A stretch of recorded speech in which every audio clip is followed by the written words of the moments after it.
Hello and welcome to another video. I'm Smita Katti. I blog at smilingcolors.com and you can find me in social media as The Shiny Nest. Today I'm going to be sharing something that I really love, watercolor flowers, and I will share tips and techniques on how you can recreate them for yourself. So in today's video I'll be showing these two examples. The left one over here was created using Tombow dual brush pens and the right one was created using the Gansai Tambi watercolors. They're two completely different sets, but they give such beautiful results. So let me walk you through the steps. So I have 5 colors here, and I'm going to start by drawing my first flower. The Tombow dual brush pens are water-based, so all I'm doing is dipping my paintbrush in water and painting petal shapes.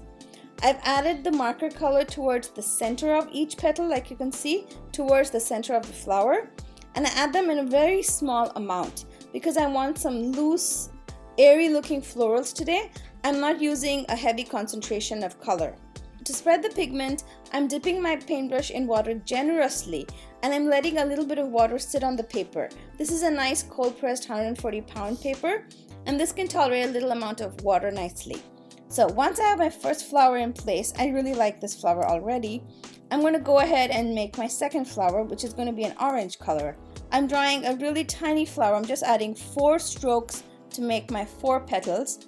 Always add the color towards the center of the flower and then dip your paintbrush in water, add lots of water and then just paint to spread the color and make petal-like shapes. My first tip for this technique is to make sure that you don't have your petals touching each other. If I don't leave that little hairline of white space between the 2 petals that are adjacent to each other, the colors will just run into each other and create especially if it's a leaf and a petal, it'll just create a muddy green. So make sure you're leaving a little tiny space in between your petals. Always add the color towards the center of the flower where it will be naturally dark. Now you can see my petals have like these rough edges. Just there's no need to be fancy or precise. Just let your paintbrush and water have fun. Now a nice way to create some airiness in your flower is to just pick up a few drops of water on your paintbrush and drop it towards the outer edge of the petal. What that does is, you can actually see it in the red flower as well right now. What it does is, it kind of pushes the pigment towards the center and the tips kind of remain more watery and they dry to be lighter in color.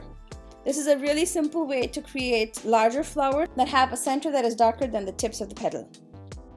I will make sure to leave the exact color numbers of the markers in my description box below and also stop by my blog to find all the information that you need about this project. I let the water do most of the work.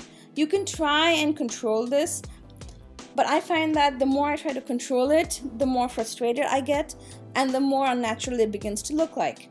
So I just drop 1 drop of water per leaf towards the outer edge. I let them blend naturally and I always end up liking the result. So I would recommend at least you try this once.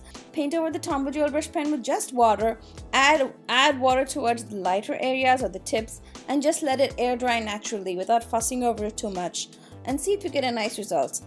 Another thing to keep in mind is you use a nice paintbrush. I've been reaching for a little larger paintbrushes nowadays. I used to use a number 2 round. For this project today I'm using a number 6 round. A good quality brush actually makes the water and the paint and the pigment move nicely and you end up enjoying the process much more. To get the watercolor effect out of your Tombows, you need to remember 2 things. Use watercolor paper always and never bring your Tombow brush directly in contact with water. You want to scribble with your Tombow dual brush pen only on dry areas of the paper.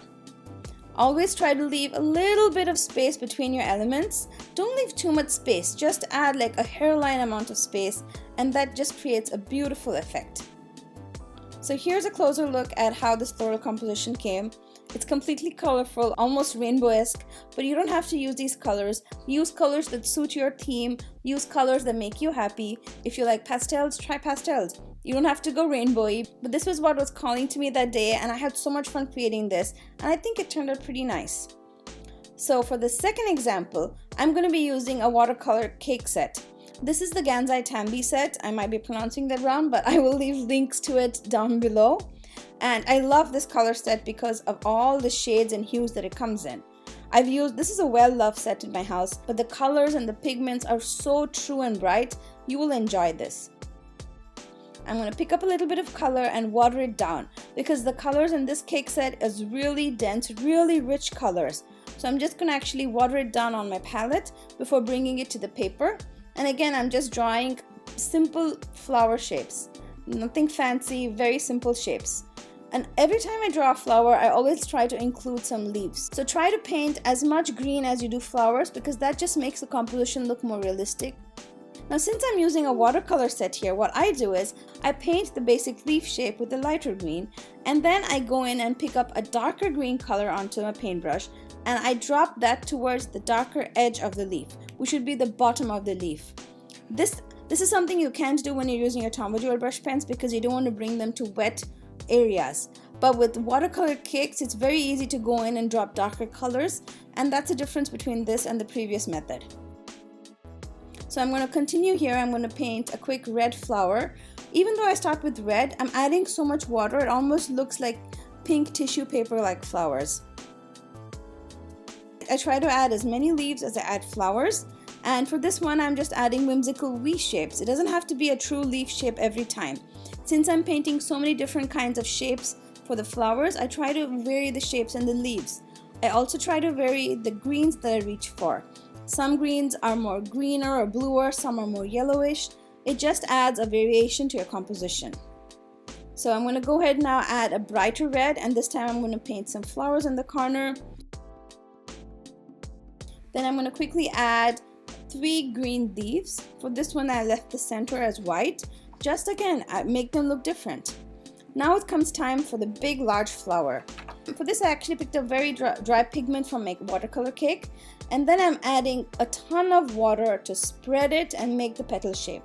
Not only that, I'm going to go in and drop more water droplets towards the edge of the petals so that the edge of the petals turn out to be lighter than the center. You can go in and actually add more darker color towards the center, but I just like the way this looks so airy. I left it just as is. Then I'm going to quickly add a couple of leaves. These leaves are more bluer than green. Again, I like to vary the color to all my leaves. That's what I'm doing here. At this point, I think we have enough color in the composition. I'm not going to introduce any more new shades, but I'm going to fill in the area with just some shapes. If you don't feel like painting smaller flowers, just add small strokes to fill in those areas, and it just makes your eye move around and creates a nice floral composition. Add tiny dots, tiny berries.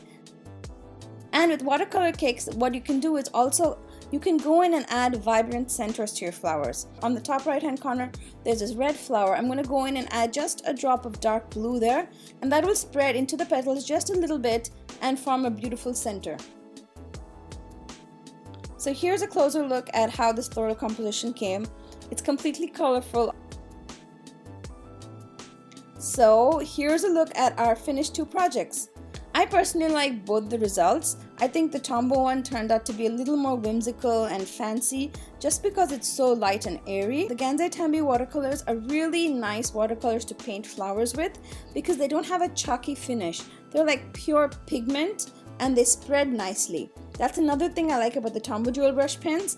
When you put down the color and spread it with water, there is no chalky feeling to it. It's just beautiful color. It's almost like using liquid watercolors.